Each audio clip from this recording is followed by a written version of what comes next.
તમારી આંતરિક જે પણ લડાઈ હોય તમારી પાસેથી ગૃહ ખાતું લઈ લીધું, પણ તમે હજુ મુખ્યમંત્રી તો છો, જ્યાં સુધી છો ત્યાં સુધી તો પોતાની ફરજ અદા કરો.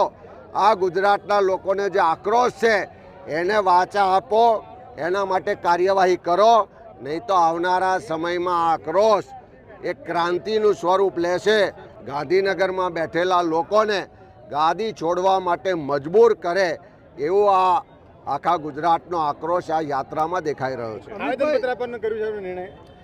મહેસાણા શહેર અને જિલ્લાના તમામ આગેવાનો, કોંગ્રેસના સભ્યો દ્વારા અને લોકો દ્વારા કલેક્ટર મહેસાણાને રેલી સ્વરૂપે આવેદનપત્ર આપવા જઈ રહ્યા છે કે જે મહેસાણા શહેરમાં અને જિલ્લામાં ઠેર ઠેર દારૂ ને ડ્રગ્સની હાટડીઓ ચાલે છે, હપ્તાખોરીને કારણે બુટલેગરો બેફામ થયા છે, એને તાત્કાલિક બંધ કરાવો. નહીં કરાવો તો આવનારા સમયમાં કોંગ્રેસના નેતૃત્વમાં જનતા રેડ કરીને આ બુટલેગરોને અને હપ્તાખોરોને સબક શીખવાડશે.